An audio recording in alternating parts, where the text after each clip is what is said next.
verdad que nos lo dijeron hace como un mes, pero como todo cristiano evangélico, ¿verdad? Irresponsable que a veces somos, ¿ah? Bueno, mis hermanos, vamos a continuar con nuestra serie breve. Estoy dando un resumen de lo que es la vida de nuestro Señor Jesucristo. Ya hemos visto su nacimiento excepcional, dimos las razones. Hemos visto su vida excepcional, hemos visto su muerte excepcional y hemos visto su resurrección y ascensión al cielo de manera excepcional, aunque la ascensión la agrupamos juntamente con la resurrección.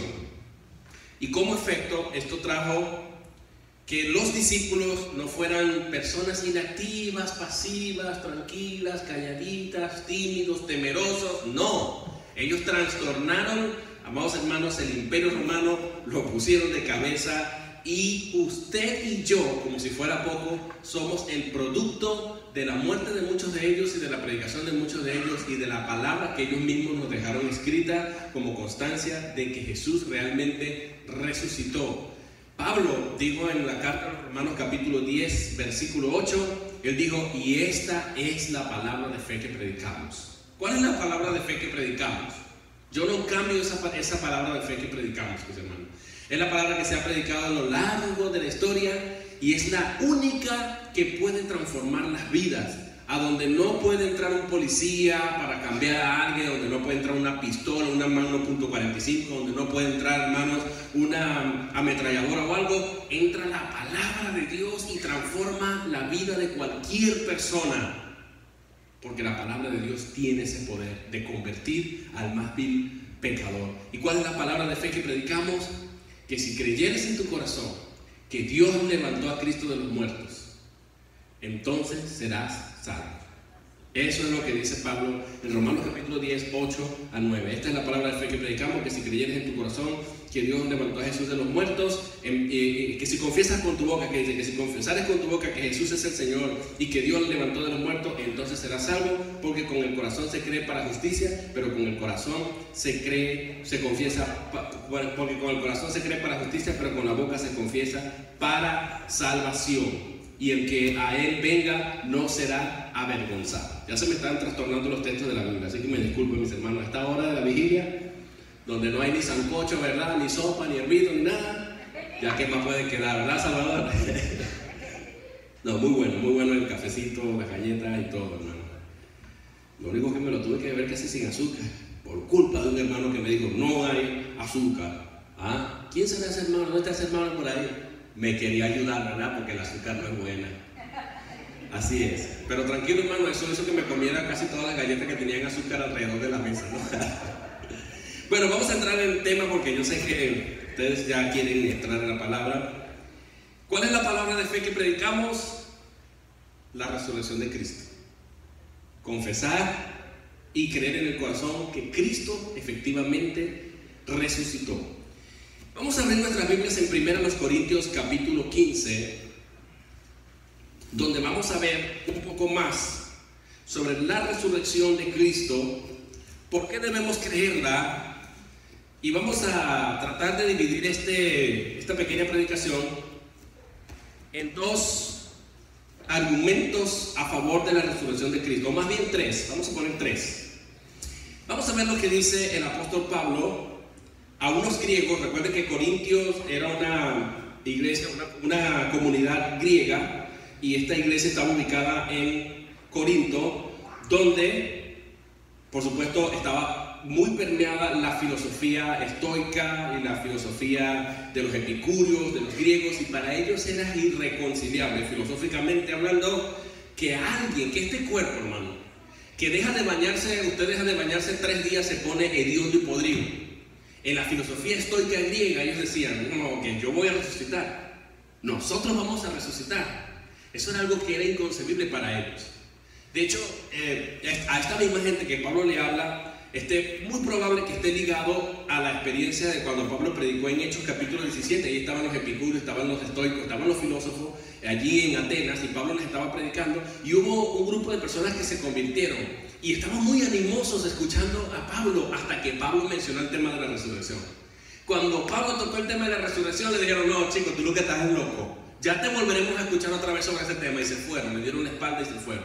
Pero ahí hubo conversión de algunas personas. Entonces, para ellos la resurrección era algo que no lo podían creer, mis hermanos. Y ustedes podrían decir, bueno, pero eso era en el pasado, hoy todo el mundo cree en la resurrección. No, hermano, la resurrección es uno de los temas de mayor ataque.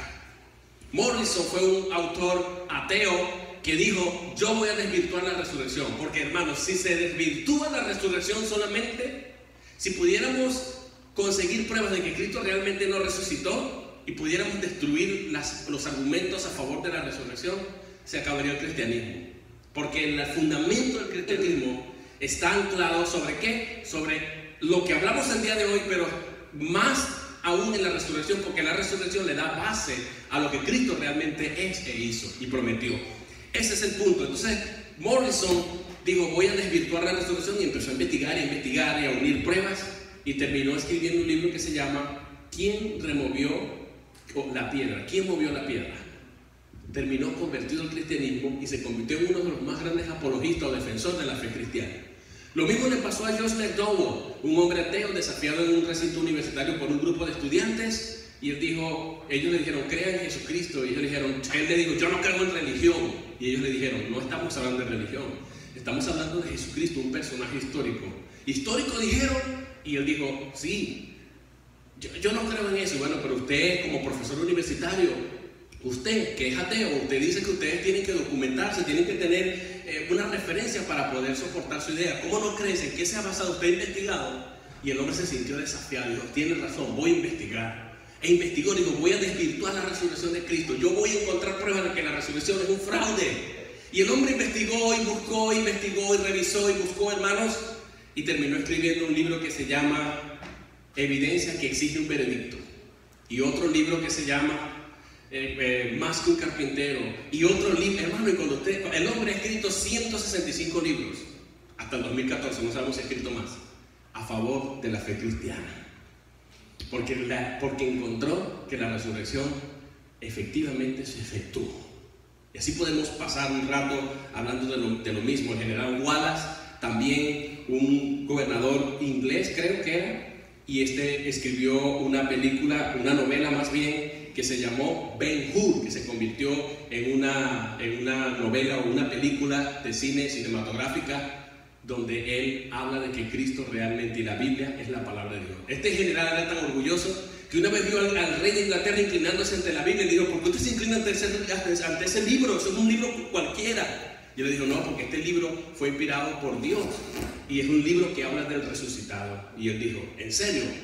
Yo voy a revisar qué es lo que tiene ese libro. Y el hombre empezó a leer la Biblia y a investigar, y concluyó, hermanos, que Cristo efectivamente había resucitado. Y cuando regresó, se inclinó ante la Biblia, y el rey le dice, ¿por qué te inclinas ante mí? Y le dice, no es ante usted que me estoy inclinando, yo estoy imitando exactamente lo mismo que usted hacía, me estoy inclinando ante la maravillosa y transformadora palabra de Dios, y esta es la prueba que yo he encontrado, que la Biblia es la palabra de Dios y que Cristo efectivamente resucitó. Y ahí creó la película Ben Hur. 13 premios se ha ganado esa película, para los que no la han visto o los que no han leído esta película. Así que, mi hermano, comienzo con este antecedente para que ustedes tengan una idea de lo que es la resurrección de Cristo, de cómo ha sido atacada temporalmente. Y hay muchas teorías respecto a la resurrección de Cristo. Pero vamos a ver lo que la base que usó Pablo para hablar de la resurrección de Cristo, que es la base bíblica sobre la cual nosotros estamos fundamentados. Vamos a ver, 1 Corintios 15 dice, además os declaro, hermanos, el evangelio que os he predicado, el cual también recibisteis, en el cual también perseveráis, muchos de ellos, ¿no? Por el cual asimismo, si retenéis la palabra que os he predicado, sois salvos, si no creíste en vano. En esta primera parte, Pablo está diciendo, hey, yo les voy a decir una cosa, esta es una cláusula de primera clase, se llama esto. Una cláusula de primera clase es aquella que está planteada en forma de condición, pero no es una condición. Vean ustedes que parece que fuera una condición, dice, si retenéis la palabra que os he predicado, consecuencia, sois salvos. Parece que fuera causa y efecto. Para ser salvo hay que retener la palabra de Dios. Parece que eso es lo que dijera, ¿no? Pero realmente es una cláusula de primer grado. En inglés se llama el cero condicional, porque en verdad no hay una condición, aunque esté planteada en forma de condición. Ahí lo que está diciendo el apóstol Pablo si ustedes quieren dar muestra de que verdaderamente creyeron en Dios y que realmente son salvos, ustedes tienen que retener el mensaje de salvación. La evidencia, lo que me va a decir a mí que ustedes realmente creyeron la palabra que yo prediqué y que ustedes son convertidos y que ustedes realmente son salvos, es que ustedes retengan la palabra que yo les prediqué, que muchos de ustedes están perseverando en ella. ¿Cuál es esa palabra, mi hermano? ¿Cuál es la palabra de fe que predicaban ellos? ¿Cuál es la palabra? Esta gente se nos durmió. Vamos a empezar. Todo. Lo puedo Cristo que me fortalece, incluyendo el sueño, dominarlo.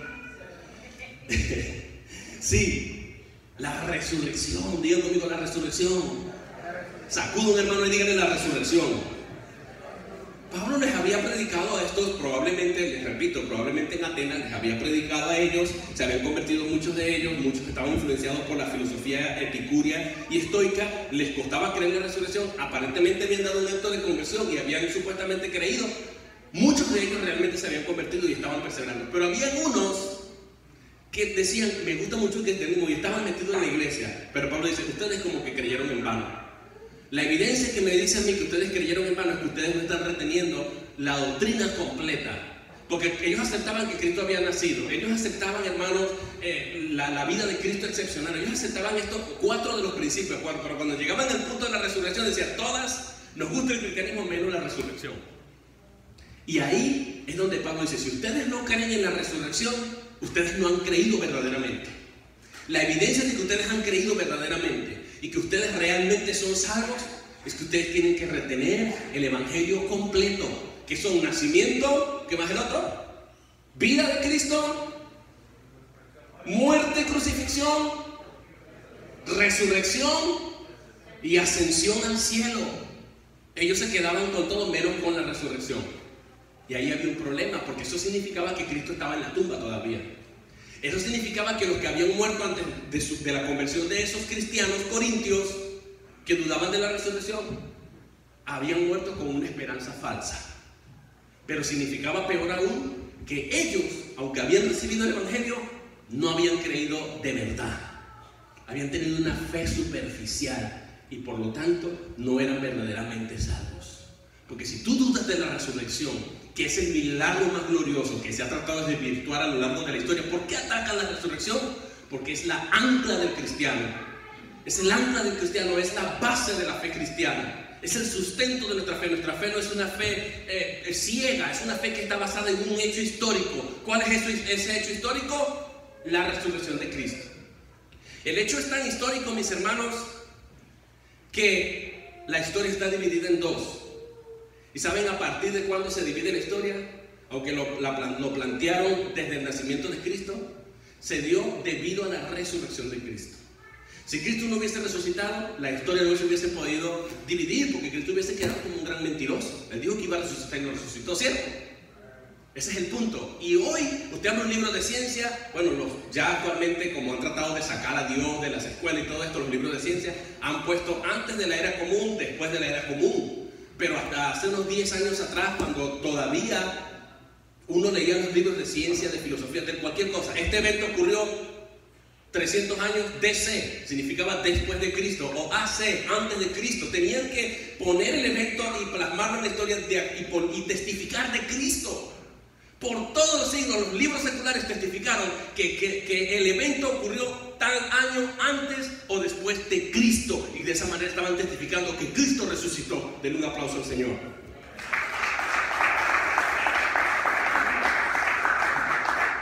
Ahora lo quitaron y pusieron antes de la era común. Y cuando me dicen antes de la era común, cuando hablas de la era común, ¿a qué te refieres?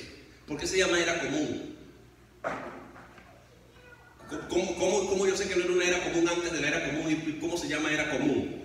No, se refiere a la era presente. ¿Por qué se llama el tiempo presente y por qué está esta división? Aún no pueden negar que hay una división en la historia. Esa división la hizo Cristo. Y de la misma manera, nuestra vida se dividió en dos cuando Cristo ha llegado a nuestra vida y aceptamos el evangelio completo. Ya la vida antes, ¿cómo éramos nosotros antes de Cristo? Ni me lo digas. Ni me pregunten a mí cómo era mi vida antes de Cristo. Si soy terrible después de Cristo, mi hermano, ni siquiera se imaginen cómo era yo antes de Cristo. ¿Ah? Si a veces somos cristianos, hermano, andamos con una Biblia bien larga, plenitud, todos son así. Somos terribles, ¿ah? nos ponemos bravos por todos. Aquel hermano desafinó, no quiero cantar con él. Aquella hermana me gritó, aquel hermano se puso bravo conmigo, aquel pastor me miró feo, aquel hermano me vio con cara de fuchi y me voy de la iglesia. Hay gente, hermano, increíblemente que se va de la iglesia porque lo miraron feo. Sí, mi hermano, por cosas que no valen la pena. ¿Y en serio tú crees en la resurrección de Cristo? Si tú supieras en quién has creído y cuál es la base de tu fe, mi hermano, tú no mirarías al hombre. Si tú realmente creyeras en ese hecho histórico, mi hermano, tú estuvieras firme y a ti no te importara lo que el hombre te hiciera. Tú dirías, como dijeron aquellos hombres, no puede el mundo ser mi hogar. No es el hombre el que me da crédito a mí. Lo que me da crédito, lo que me da validez, lo que me da valor y lo que exalta mi vida es la resurrección de Cristo. Ese es el punto aquí. Así estaban estos estoicos, estos griegos, estos corintios. Muchos de ellos, un grupito, no todos, pero algunos de ellos estaban diciendo: Cristo no resucitó. Todos lo aceptamos menos la resurrección de Cristo. Y claro, con eso tiraban por tierra las demás doctrinas. Vean lo que dice el versículo 3. Porque primeramente os he enseñado lo que asimismo recibí. O sea, Pablo dice: yo no vengo con una palabra mía, yo no me lo he inventado, yo lo recibí. O sea, ya esto es antiguo. Antes que yo ya se predicaba. ¿Y qué era lo que se predicaba? Que Cristo murió por nuestros pecados. Y dice, conforme a las Escrituras, citando Isaías 53, del 1 al 12. Ahí está citando Isaías 53, del 3 en adelante, perdón, donde dice, herido fue por nuestros pecados, por su llaga fuimos nosotros curados, todo eso, ¿no? Y le dice, el 4, y que fue sepultado. Y dice, sí, fue sepultado, pero no se quedó en la tumba. ¿Qué dice? Y que resucitó al tercer día. Primer argumento que Pablo va a usar aquí. Cristo resucitó al tercer día conforme a las Escrituras. Pablo está diciendo, Cristo resucitó y no es una idea que se me ha ocurrido a mí. Yo no estoy sacando esta idea del aire. No es porque yo estoy medio mareado, o no comí hoy, o comí frijoles, o comí aquello y me mareé y comí mucho. Me invitaron a una fiesta y se me están viniendo, estoy divariando, estoy diciendo unas ideas locas aquí, me empalagué de comer mucho dulce. Él no está diciendo eso. Pablo está diciendo, Jesús resucitó conforme a las Escrituras. Y cuando dice conforme a las Escrituras, se está refiriendo a lo que el Antiguo Testamento profetizaba de Cristo, de su resurrección. Salmo 16, 8, 10 y Oseas 6, 2. En el Antiguo Testamento, 1000 años antes de Cristo, se testificaba que iba a resucitar, en el Salmo 16, del 8 al 10. Y Oseas, unos 600 años antes de Cristo, también se dijo, Oseas capítulo 6, versículo 2, también se dijo que iba a levantarse al tercer día. Ahí está. La primera evidencia es, ¿qué cosa? El Antiguo Testamento, las Escrituras, con años, cientos de años de anterioridad, ya se hablaba que Cristo iba a resucitar. Así que si ustedes no creen en la resurrección, tampoco creen en la Biblia, tampoco creen en el Antiguo Testamento, tampoco creen en lo que Dios dice. Segundo argumento que va a usar el apóstol Pablo aquí, dice, y a mí me gusta mucho como lo plantea Pablo aquí, dice, y que apareció, versículo 5, y que apareció a Cefas. ¿Sabes quién es Cefas? ¿Quién? Pedro, diga conmigo, Pedro. Cefas es el mismo Pedro. El mismo que le mochó la oreja a Malco, el mismo que negó al Señor, el mismo que maldijo al Señor, el mismo que se quitó la camisa y se fue a su antiguo oficio, ese mismito, ese, Cefas, el Señor se le apareció a él. Y uno podría decir, bueno, pero ¿qué quiere decir el apóstol Pablo con esto? ¿Por qué pone a Pedro? Hermanos, lo que está invitándonos Pablo, al poner a Pedro de primer testigo, porque Pedro no fue el primer testigo de la resurrección. ¿Saben quién fue el primer testigo de la resurrección? Las mujeres. Pero los griegos desvirtuaban el testimonio de una mujer. Entonces brincó él y se fue directamente a Pedro. Porque para los griegos las mujeres no se van a la izquierda. Y si le habla de una mujer, me dice, yo no creo en eso. Pero entonces fue al primer hombre que tuvo el testimonio de la resurrección, que fue Pedro. ¿Y saben por qué pone a Pedro en primer lugar?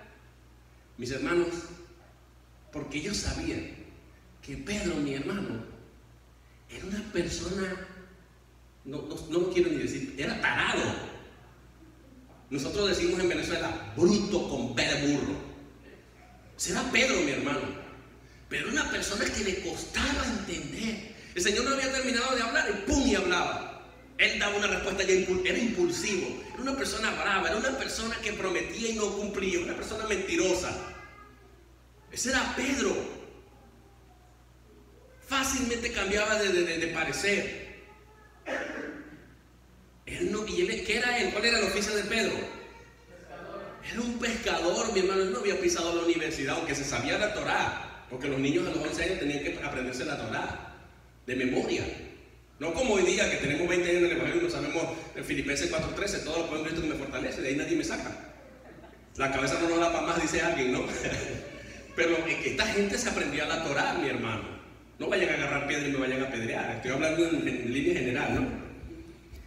Pero Pablo dice, el primer testigo, ¿sabe quién fue? Él no agarró, hermano, a un premio Nobel de la Paz o de la literatura. Él no dijo, ¿saben qué? ¿Saben una cosa? El primer testigo de la resurrección, la persona más intelectual, más brillante, más inteligente, que es capaz de fabricar historias y construir mitos y leyendas, ese es el testigo de la resurrección. Hermano, a Pedro la cabeza no le daba para mucho. Era un pescador del vulgo común y corriente, un pata en el suelo, alguien que era tapado, mi hermano. ¿Usted cree que él tenía lo que está diciendo Pablo? ¿Ustedes creen que Pedro tenía la habilidad y la destreza y la agilidad de crearse una historia de la resurrección? A ver a quién ponemos aquí, y pensó en un personaje, en una persona que iban a fabricarse, porque construir la resurrección significa construir también al personaje. ¿Ustedes creen que Pedro iba a pensar como en la escuela? El setting, o sea, el lugar y tiempo, ¿verdad? Character, el personaje. ¿Qué más? Climax, el clímax, arriba. And the conflict, el conflicto. Y luego la resolution, la resolución. Ese es el esquema que hay, ¿no? Para la construcción de una historia. ¿Usted cree que Pedro tenía ese esquema en la mente para construir la historia de la resurrección? Character, Cristo, Jesús. Vamos a ver que murió, o este es el conflicto. Resolución, resucitó. ¿Usted cree que eso fue lo que Pedro pensó? No, mi hermano. Pedro no era tan capaz así como ustedes creen. Pedro era tan débil que aun cuando vio después a Cristo resucitado, se dejó convencer por los de la circuncisión. Y un nuevo creyente llamado Pablo, o Saulo de Tarso, Pablo, recién convertido, lo encontró por allá simulando con los de la circuncisión. Eso se encuentra en Gálatas capítulo 2. Y les dijo, lo resistió cara a cara y le dijo, hipócrita, te has dejado arrastrar por los de la circuncisión, y le dijo un montón de cosas allí. El mismo Pedro que negó al Señor, el mismo Pedro después está diciendo, no, la gracia no vale, mejor vamos a circuncidarnos por si acaso. Este hombre no le entraba mucho. ¿Usted cree que él era tan capaz como para inventarse la resurrección? Por eso él lo pone, dice, primer testigo, no es un brillantón, no es un intelectual, no es un filósofo estoico o epicúreo como ustedes. Él no sabía ni razonar.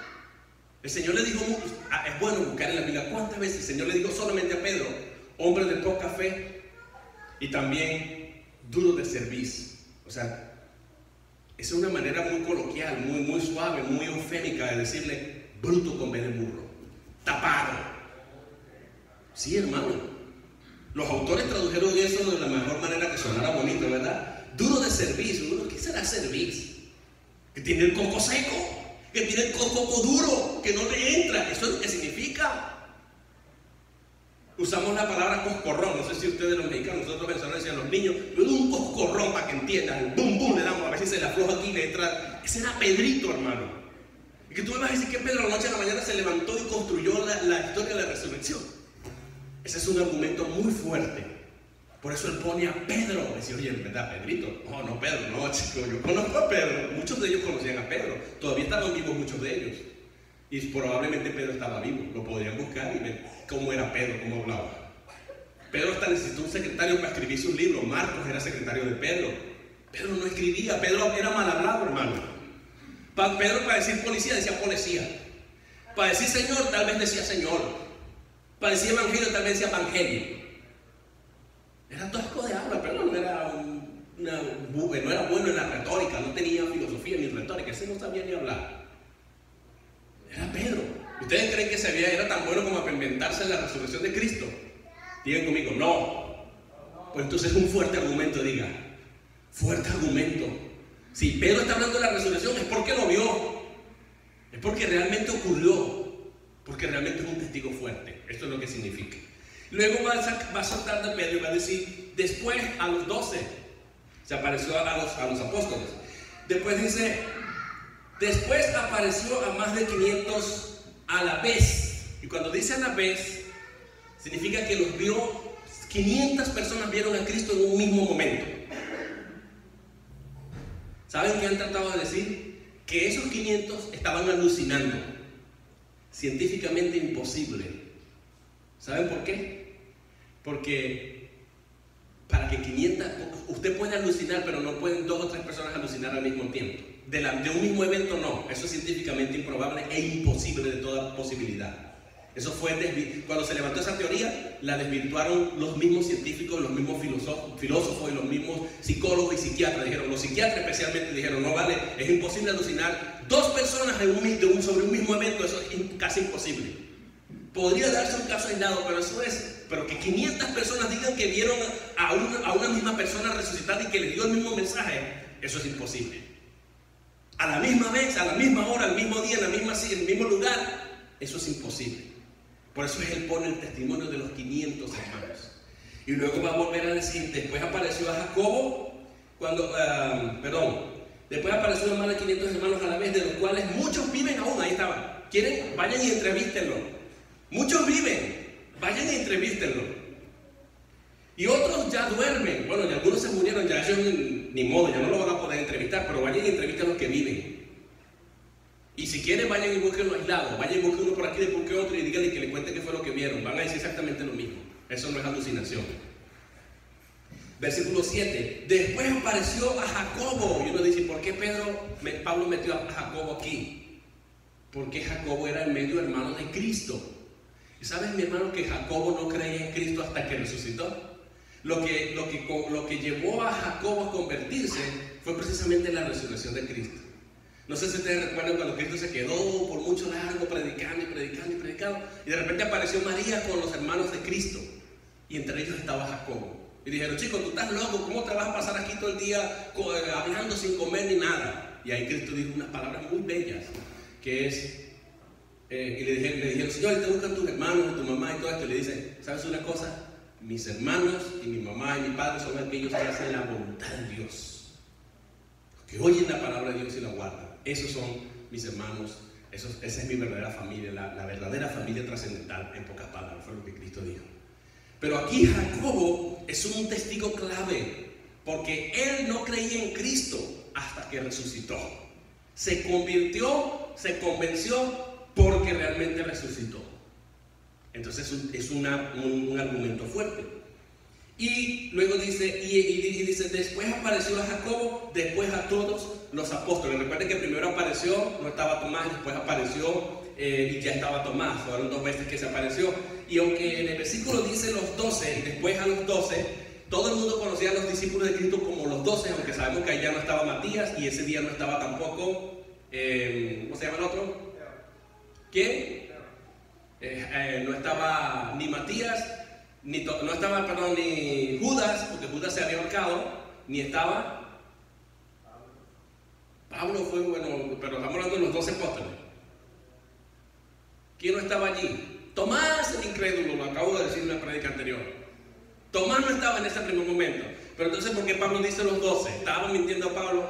No, porque sino que al grupo, a los discípulos se les conocía como los 12. Eso se llama, hermanos, una sinécdoque. Una sinécdoque es una figura retórica que se usa para referirse a lo siguiente: cuando uno pone la parte por el todo o el todo por la parte. Hermano, yo no entiendo español, explíquemelo mejor, pues se lo voy a explicar mejor. Supongamos que yo le digo al hermano, présteme $500. Y el hermano se ve el bolsillo y se ve $50. Dice, hermano, no tengo dinero. De verdad no tengo dinero. Cuando él dice no tengo dinero, en verdad no tiene dinero. Si tiene algo. Lo que me puede decir, bueno, si quieres le presto 50, pero 500 no tengo. Pero él dice no tengo dinero. Eso es una sinécdoque, que él está poniendo la parte por el todo, es decir, no tengo la totalidad del dinero. O cuando uno dice, hermano, ¿me das un vaso de agua? En verdad uno no quiere el vaso de agua. Uno quiere el agua que está dentro del vaso, pero ¿por qué uno dice dame un vaso de agua? ¿Yo me llevo el vaso? No, es una sinédoca, se pone todo por la parte. Lo que yo quiero es la parte, el agua que está en el vaso, pero no el vaso. Es una manera de hablar. Y cuando él dice los 12, está refiriéndose, bueno, está redondeando a un grupo, el todo por la parte. Es lo que él está haciendo. Esa es una explicación que podemos dar respecto a ese texto. ¿Estamos claros con eso? O como cuando ahorita en la iglesia, en la vigilia, ¿están casi todos los miembros aquí ahorita? No, ok, decimos mañana, no vino nadie a la vigilia. ¿Estamos pecando por eso? No, esa es una sinédoca, decir no vino nadie para decir que no vinieron todos. Pero si eso estuviera full, y aunque faltaron 2 o 3 miembros, ¿qué decimos? Hoy vino todo el mundo a la vigilia. Y en verdad no vino todo el mundo porque yo estaba en Charlotte, o alguien está en Charlotte, la gente de Venezuela no vino, para que todo el mundo aquí no cabe, hermano. Eso es una sinédoca que se pone todo por la parte por el todo. ¿Me explico? O le digo a Alma, hermana, ¿tiene algo de comida? Hermano, no tengo ni mojarra, aunque tengo una mojarra por allá, ¿verdad? Bueno, ese ya es otro tema. Ya no vamos a sacar ñame brasilero que hay aquí en el corazón con las mojarras. Déjalo a un lado, ¿no? Otro tema. Bueno, ese es el punto. Entonces pone dos veces que se apareció a los apóstoles. Y luego va a decir el apóstol Pablo, y al último de todos, como a un abortivo, me apareció a mí. Le está dando la vuelta, hermano. Le está diciendo, ¿por qué Pablo dice, yo soy el último? Yo soy el que menos importancia debería darle a la resurrección. Pero yo soy el último testigo de la resurrección. Del Cristo resucitado soy yo. Como un abortivo. Dios, Cristo se me apareció, el Cristo resucitado. O sea que yo soy una evidencia también de la resurrección de Cristo. Pero no es una idea mía. Yo lo recibí de otros. De las Escrituras, Salmo 16, Oseas 6, de ahí yo recibí el testimonio. Pero también lo recibí de los otros, de los 12, de Jacobo, de su hermano que se convirtió, ¿de quién más? De Pedro, de Cefas, etc. De ellos yo recibí el testimonio de la resurrección. Y luego Pablo va a decir, después apareció a Jacobo, después a todos a los apóstoles, y al último de todos, como un abortivo, me apareció a mí. En pocas palabras, yo no fui el inventor del tema de la resurrección, yo soy el último en recibir la revelación de la resurrección de Cristo. Así que mi palabra no es una palabra que vino a mí. Ya hay antecedentes, como ya se los he mostrado. Y va a decir, porque yo soy el más pequeño de los apóstoles. Él se minimiza. Yo no me siento ni digno de hablar de ese tema de la resurrección. Yo no me siento digno de hacerlo. No me siento digno de ser testigo de la resurrección. Pero va a decir que no soy digno de ser llamado apóstol. ¿Por qué? Porque perseguía a la iglesia. ¿Qué argumento está presentando el apóstol Pablo aquí, mi hermano? Lo que le está diciendo, hermano, ¿ustedes creen que si la resurrección no se hubiese efectuado y que de verdad yo no fuera un testigo de la resurrección, yo fuera hoy un apóstol de Cristo? No, hermano, yo estuviera matando más cristianos porque yo era un asesino. Al punto que yo no merezco ser llamado apóstol. Yo no me siento digno ni siquiera de este llamado que Dios me dio. Si hoy estoy dispuesto a morir y a predicar y a hablar de la resurrección de Cristo, es porque verdaderamente Cristo resucitó. Dejé de matar, dejé de asesinar. Mi vida cambió. La historia de mi vida dio un vuelco a 180 grados debido al testimonio de la resurrección. Eso es lo que está diciendo Pablo aquí. Y luego va a decir, pero por la gracia de Dios soy lo que soy. Y su gracia no ha sido en vano para conmigo. Antes he trabajado más que todos ellos. Y luego reflexiona y dice, pero no yo, perdón, me equivoqué, no soy yo. Me estoy llevando un poquito de gloria. Y aquí deberíamos nosotros meditar a veces, porque esto es un efecto de la resurrección. Cuando Pablo entendió la resurrección, mi hermano, aquí se equivocó Pablo le dijo, he trabajado más yo. Y después dijo, no, hermano, discúlpenme, me estoy equivocando.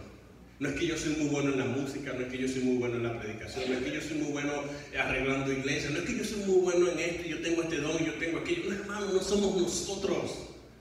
Pablo va a corregirse a sí mismo y va a decir, pero no soy yo, sino la gracia de Dios conmigo. Lo que está diciendo, lo que me hace a mí activo, lo que me hace a mí ser ferviente, lo que me hace a mí trabajar, fuertemente y estar activo en la obra de Dios y crecer en la obra de Dios, como va a terminar este capítulo en el versículo 58, diciendo: crezcamos en la obra del Señor siempre, porque el trabajo en el Señor no es en vano. Va a llamar Pablo a que hagamos ese trabajo al igual que Él.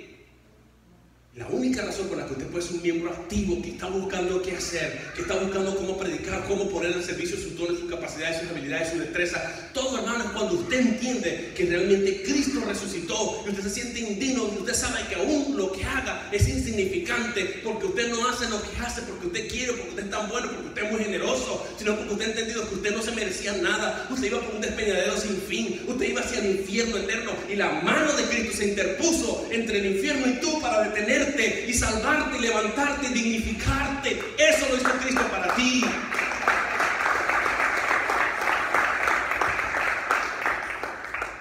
Cuando entiendes eso, mi hermano, no puedes estar callado. Eres un verdadero testigo. Ese es el mayor efecto de la resurrección. Tú anclas la gracia. A veces la gente me dice: ¿por qué tú no descansas? Tú debes descansar. Haz más esto. Yo digo: no, yo sigo predicando, yo sigo orando, yo sigo estudiando la Biblia, yo sigo profundizando, yo sigo haciendo esto y lo otro y aquello. No porque yo quiera, es que lo que Dios ha hecho conmigo jamás se lo voy a poder pagar. Jamás, hermanos, le vamos a poder pagar al Señor. Y no te canses de orar, aunque no veas respuesta de los hombres, aunque aquellos no te reconozcan, aunque aquellos sean malapados, aunque aquellos sean malagradecidos. Cristo te dignificó con su resurrección. Y esa es la verdadera razón por la que le servimos. Sabemos que nunca le vamos a pagar. Y es lo que Pablo está diciendo aquí. Dice Pablo, versículo 11: porque o sea yo o sean ellos, así predicamos y así habéis creído. O sea, yo y los demás hemos hablado siempre el mismo mensaje, la resurrección de Cristo. Versículo 12: pero si se predica de Cristo que resucitó de los muertos, si nosotros andamos predicando el de Cristo que resucitó de los muertos, ¿cómo dicen algunos entre vosotros que no hay resurrección de muertos? Y ahora va Pablo a argumentar, va a decir: porque si no hay resurrección de muertos, tampoco Cristo resucitó. O sea, ellos no creían en la resurrección de Cristo. Si Cristo no resucitó, hermano, se acabó todo. Si Cristo no resucitó, hermano, yo no, ¿para qué estoy yo aquí tocando el piano? ¿Para qué estoy aquí predicando? ¿Para qué viajar 1 hora y 15 hasta aquí a predicar? ¿Para qué? ¿Para qué estamos aquí en vigilia? ¿Para qué, mi hermano? Si Cristo no resucitó, ¿voy a resucitar yo? Cuando yo me muera, hermano, me van a comer los gusanos. A mí y a usted. Cristo no resucitó, no hay esperanza, no hay vida eterna, no hay nada. Su promesa es una farsa. Eso es lo que está diciendo Pablo. Y vean lo que Pablo va a decir, versículo 13: porque si no hay resurrección de muertos, tampoco Cristo resucitó. 14: y si Cristo no resucitó, vana es entonces nuestra predicación. Aquí yo estoy, hermano, lanzando palabras al aire como las plumas que se las lleva el viento. De nada, como las nubes, pues, de nada sirve. Pero dice: vana es también vuestra fe, porque estoy creyendo en algo que no existe. Es vana mi fe. 15: y somos hallados falsos testigos de Dios, porque hemos testificado de Dios que Él resucitó a Cristo. Somos falsos testigos, al cual no resucitó, si en verdad los muertos no resucitan. Porque si los muertos no resucitan, tampoco Cristo resucitó. Y si Cristo no resucitó, vuestra fe es vana. Está repitiendo, vean el énfasis del apóstol Pablo: vuestra fe es vana. ¿Qué más va a decir? Aún estáis en vuestros pecados. La resurrección, hermano, es la resolución de nuestros pecados. Si Cristo no resucitó, seguimos en nuestros pecados. Porque la muerte y la resurrección de Cristo pagó por nuestros pecados del pasado, se llama justificación. Por nuestros pecados del presente se llama santificación. Y por nuestros pecados del futuro se llama glorificación. Pero si Cristo no resucitó, estamos quemados. Todavía estamos en nuestros pecados y tenemos que pagar por nuestros pecados o desvanecernos con la muerte. En pocas palabras. Y dice: entonces también los que dice: y si Cristo no resucitó, vuestra fe es vana, aún estáis en vuestros pecados. Entonces también los que durmieron en Cristo en el pasado perecieron. Si en esta vida solamente esperamos en Cristo, pero un Cristo no resucitado, y solamente predicamos a Cristo, mi hermano, pero Cristo no resucitó, está diciendo Pablo: somos los más dignos de conmiseración, sinónimo de lástima, de pena. Damos lástima y pena que estemos hablando de Cristo y no creamos en la doctrina esencial del cristiano, que es la resurrección. Si Cristo no resucitó, somos los más conmiserables de lástima, los más dignos de lástima. Es lo que está diciendo, dignos de conmiseración de todos los hombres. Pero ahora Pablo va a decir, mas ahora Cristo ha resucitado de los muertos, primicia de los que durmieron es hecho, porque por cuanto la muerte entró por un hombre, también por un hombre la resurrección de los muertos. Porque así como Adán todos mueren, también en Cristo todos seremos vivificados. Pablo, mi hermano, dice, yo de verdad no tengo duda de la resurrección. Cristo efectivamente resucitó. A mí no me queda la menor duda. Yo era un perseguidor de la iglesia. Y los testigos de atrás no eran unas joyitas tampoco. Están convertidos y predicando el mismo mensaje que yo. Cristo efectivamente resucitó. Vamos a saltar al versículo 58, que ya se lo cité. De ahí ustedes pueden seguir leyendo los argumentos del apóstol Pablo, pero para cerrarlo ya. Versículo 58, Pablo va a decir, así que, ese es un conector de causa y efecto debido a todo lo que yo le estoy diciendo de la resurrección. Ya que ustedes han entendido la resurrección de Cristo, ya que yo he probado que Cristo resucitó según las Escrituras, según el testimonio de Pedro, un inepto, ya ustedes vieron el testimonio de Jacobo, un sinvergüenza que no creyó en Cristo hasta que resucitó, ya ustedes vieron que yo era un abortivo, que yo soy un indigno porque yo era un perseguidor de la iglesia. ¿Y ustedes creen, qué creen ustedes que hizo que yo diera una vuelta y me cambiara después de ser un perseguidor de la iglesia a ser un miembro de la iglesia? Algo tuvo que haber pasado, algo tuvo que haber visto yo. Yo soy el testigo más fuerte de la resurrección de Cristo, porque imagínense, me devolví del camino por donde iba yo a matar a los cristianos y ahora soy un cristiano. No tengo dudas de la resurrección. Debido a toda esta información increíble y asombrosa que yo le estoy dando, versículo 58, hermanos míos amados, vean las palabras que usa el apóstol Pablo aquí. Yo no tengo dudas de la obra que Dios ha hecho en ustedes, mis hermanos míos y amados. Les dice, estad firmes y constantes. Y les dice el llamado, creciendo en la obra del Señor, cuando te provoque, cuando no llueva. Sí, porque hay gente que dice, ¿será que va a llover o no va a llover? Vamos a ver si eso va a llover, mejor no voy al culto. Eso es lo que estaba esperando, la excusa para no ir. Crecer en la obra del Señor cuando estés de buen ánimo, cuando te reconozcan los hombres, cuando tengas dinero, cuando tengas aquel carro. Dice eso. Cuando te vaya bien, cuando el Señor te sane, cuando se vaya la suegra de la casa.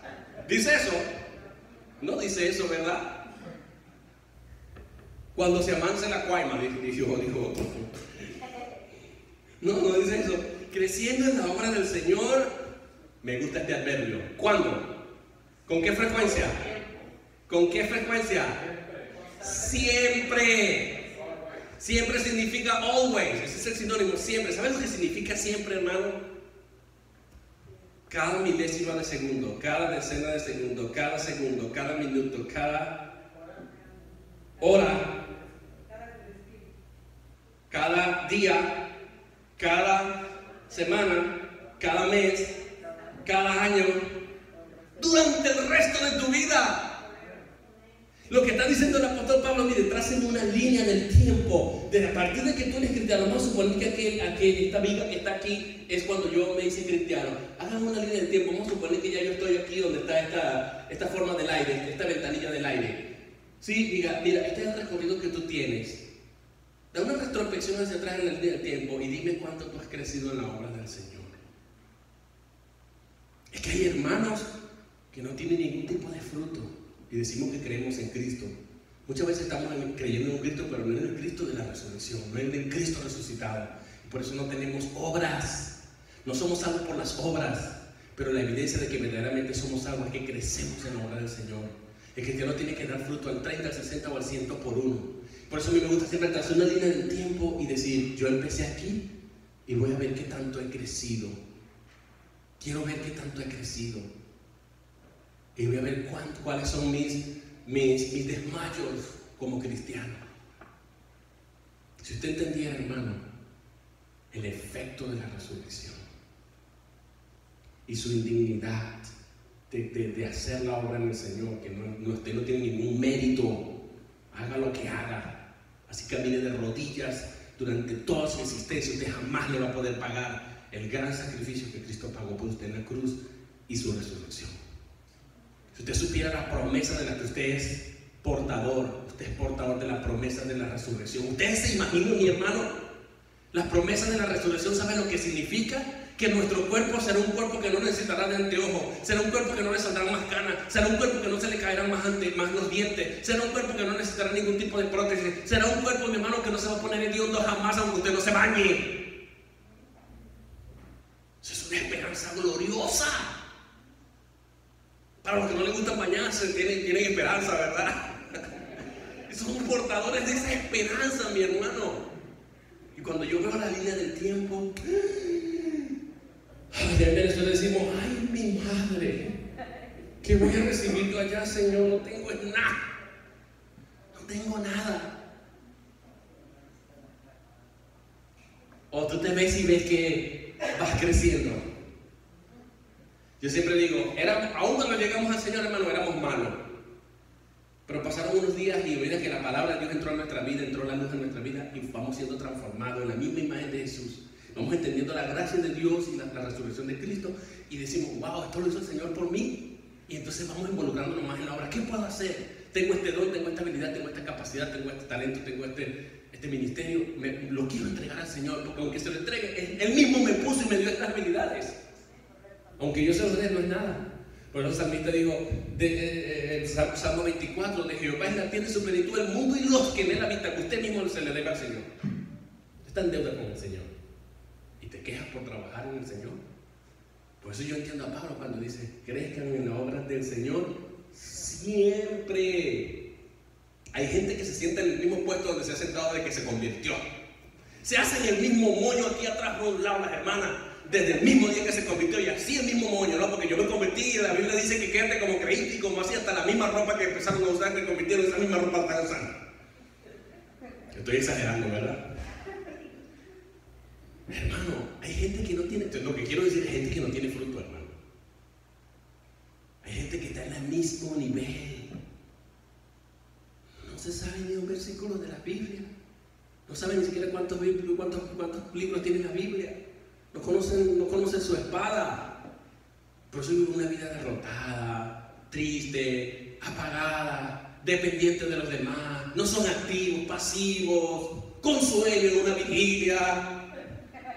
Si supieras lo que es la resurrección, estuvieras al día, hermano, mira, activo, despierto y con ganas de saber más para ver cómo puedes trabajar más en el Señor. Hermano, lo que vas a escuchar ya para terminar, que por rato terminando no termino. Es increíble lo que Pablo va a decir luego. Dice, creciendo en la obra del Señor, siempre es una clave allí. Pero va a decir algo mejor. Esto es importante, esta es la obra, dice, sabiendo que vuestro trabajo en el Señor... Ustedes escucharon la frase que dijo el apóstol Pablo. Sabiendo que el trabajo en el Señor, ¿qué? Díganlo duro en coro. No es en vano. ¿Saben lo que está diciendo Pablo? Nos está motivando, nos está diciendo, el llamado es, crezcan siempre, cada minuto, cada segundo, cada día, cada año, cada mes. Tienen que verse en la línea del tiempo qué tanto están creciendo en la obra del Señor. Pero les tengo buena noticia, eso es el evangelio, mi hermano. La buena noticia es que si tú trabajas en el Señor, ese trabajo que tú haces para el Señor, que te cree que es mucho, no eres tú, es la gracia de Dios en tú porque la entendiste. Eso va a tener una recompensa, no es en vano. Hermano, yo le voy a decir una cosa. Yo no espero recompensa del Señor. Además, yo no quiero recompensa del Señor. Con la resurrección me basta.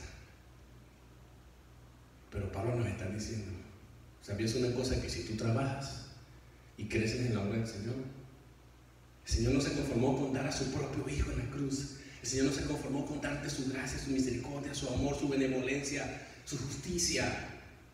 El Señor no se conformó con llenarte de talentos, de dones, de habilidades, de destreza, de ministerios, sino que aparte de todo lo que el Señor te ha dado, te dice que si tú trabajas para Él, por su gracia, aún lo que tú hagas te lo va a pagar. Somos portadores de promesas increíbles. 3.000 promesas hay para la iglesia nada más, para los cristianos de la Biblia. 3.000 promesas. Dentro de esas promesas está que todo lo que tú hagas en el Señor, Él te lo está anotando para una recompensa. No es en vano, no es en vano. Yo le digo, Señor, no me des nada, yo me conformaría con ver tu cara, tu rostro cara a cara. Juan dijo en el capítulo 13, hermanos, ahora somos hijos de Dios, primera de Juan 3. Del 2 en adelante. Ahora somos hijos de Dios, ¿verdad? Que es un privilegio ser hijos de Dios, es el título más grande que podemos nosotros gloriarnos de eso. Somos hijos de Dios. Gente que le gusta exacerbar su título. Soy doctor, soy ingeniero, soy teólogo, soy pastor, soy reverendo, soy reventado. Porque trabajo en construcción, ¿verdad? Fuerte, ¿no? Ah, Salvador. Yo tuve una media experiencita con Salvador trabajando un poco de construcción. Ay, si puedo decir que yo dije, yo quiero un reverendo, porque soy un tremendo reventado, ¿no? Pero mi hermano, ya hasta se me fue la idea. Déjeme recordarme para empezar de nuevo la predica. No. Hermano, todo, ¿cómo? Juan dice, ahora somos hijos de Dios. Hermana, no se va a quedar sin recompensa por recordarme, ¿no? Y los hermanos se lo van a agradecer toda la vida, porque no tengo que regresar la prédica al cassette para empezar de nuevo y recordarme, ¿no? Así que están entendiendo con ella. Tamales para hermanos que siempre, ¿no? Sí. Ya se me fue otra vez, hermana, ¿qué fue lo que me dijo? ¡Los títulos! Somos hijos de Dios, hermano. Un título grande, ¿verdad? ¿Ustedes saben lo que significa eso, hermano?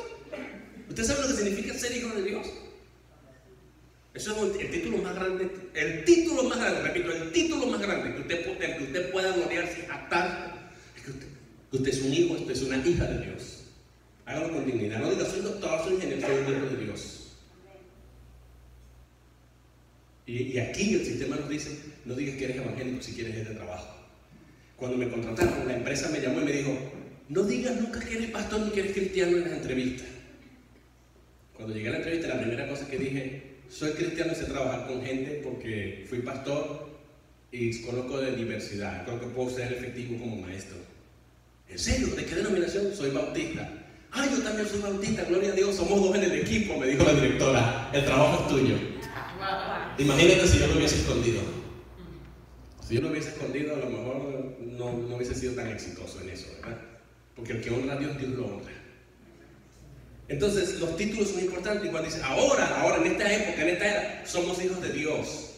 Y como si fuera poco, va a decir, pero aún no se ha manifestado lo que hemos de ser, mi hermano. O sea, ser hijo de Dios es el título ¿qué? Pero escuche, buena noticia, no es lo mejor en la vida venidera.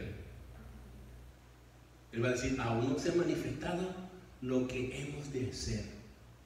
Y dice, porque sabemos que cuando Él se manifieste, seremos transformados en la misma imagen de Él, de Cristo, y le veremos tal cual es.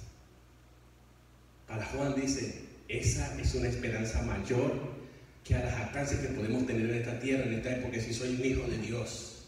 ¿Se imaginan ser transformado en mi cuerpo, que ya no voy a ser este negro bembón, pelo chicharrón? Y ahora voy a llevar la imagen de Cristo y lo voy a ver cara a cara a Él. Como escribió Marcos Vidal. No me importa cara a cara, no me importa ni el color de mi corona, si es que la llevo larga. Solamente déjame mirarte cara a cara.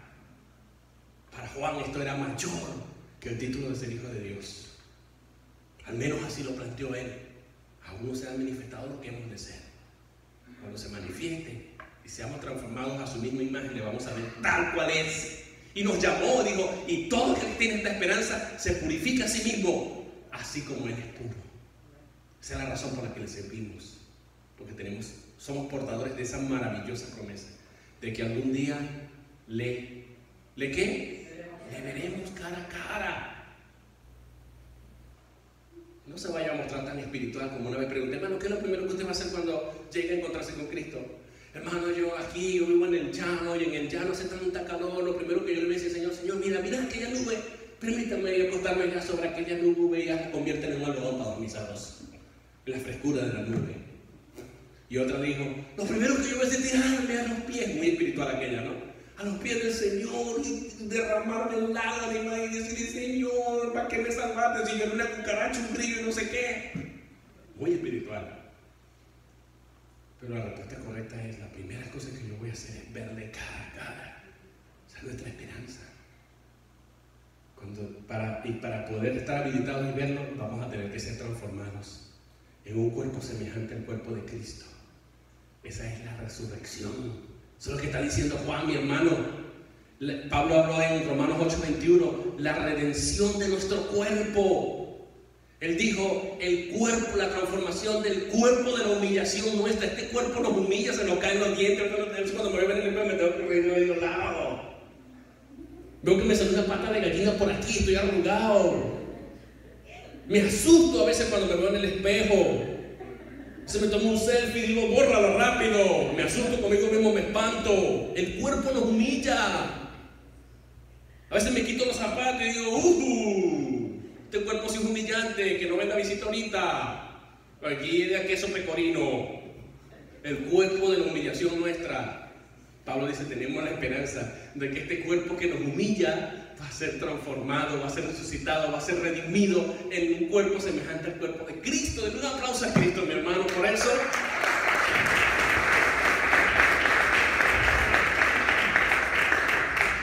Si estás anclado en esa esperanza, crece, que nada te detenga. Que los demás no te paguen, que te pague el Señor. Y no esperes que te paguen. Confórmate con la esperanza de verle cara a cara. Esa es la mayor recompensa, creo yo, que un cristiano podría aspirar. Si te recompensa, gloria a Dios. Y yo estoy seguro que Él no se queda con nada. Él te va a pagar de todas maneras. Pero que no sea esa tu motivación. Tu motivación es que tienes una tremenda esperanza. La esperanza del Cristo resucitado, que como consecuencia te resucitará a ti y transformará ese cuerpo que te humilla. ¿Ya no te estás sacando muchos selfies? Tranquilo, llegará un momento que te lo querrás sacar. Ojalá haya Facebook en el cielo, ¿verdad? Señor Dios, doy gracias porque tú eres bueno y para siempre es tu misericordia. Qué grandiosa esperanza. Señor, no puede ser que vamos a estar de brazos cruzados, pasivos en la iglesia del Señor. Tenemos que crecer en la obra. Tu mensaje de la resurrección es la mayor esperanza nuestra. Te damos gracias en el nombre de Jesús. Amén. Bendiciones, mis hermanos. Muchas gracias por soportarme. Hasta luego. Que tengan una excelente resto de mañana.